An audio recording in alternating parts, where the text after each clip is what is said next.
आरक्षण पे लगातार डाका डाला जा रहा है, संविधान को खत्म किया जा रहा है, बेरोजगारी बढ़ रही है, किसान की हालत बद से बदतर होती जा रही है।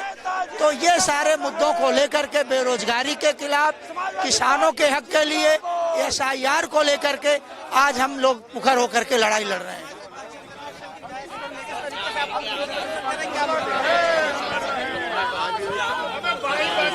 आज पूरी तरह से प्रदेश जल रहा है। नौजवान रोजगार के लिए सड़कों पर ठोकरें खा रहा है। भारतीय जनता पार्टी लगातार PDA के हक और अधिकार के साथ खिलवाड़ कर रही है, आरक्षण को खत्म करने का प्रयास कर रही है।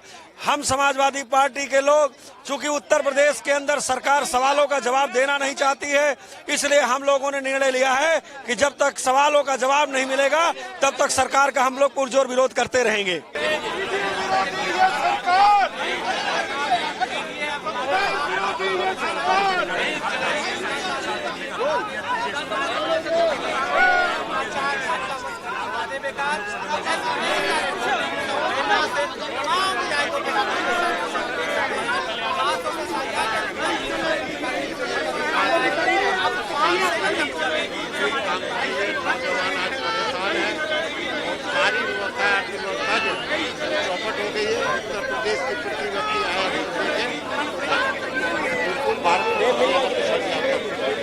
देखिए, हमारे समाज की महापुरुष लोकमाता अहिल्याबाई होलकर, जिन्होंने PDA समाज के लिए काम किया, जिन्होंने शिव मंदिर बनवाने के काम किया, उनके द्वारा बनाए हुआ मणिकरण घाट के साथ तोड़फोड़ की जा रही है। PDA समाज, खासकर पाल, बघेल, धनगर समाज इसका घोर विरोध करता है। हम लोग चाहते हैं कि जो प्राचीन चीजें हैं, जो हमारे महापुरुषों ने बनवाई थी चीजें, उनके साथ छेड़छाड़ ना करे, उनका सरकार संरक्षण करने का काम करे। अगर उनके साथ छेड़छाड़ करती है तो उस अपमान का बदला ये PDA समाज उनसे चुनाव में लेगा।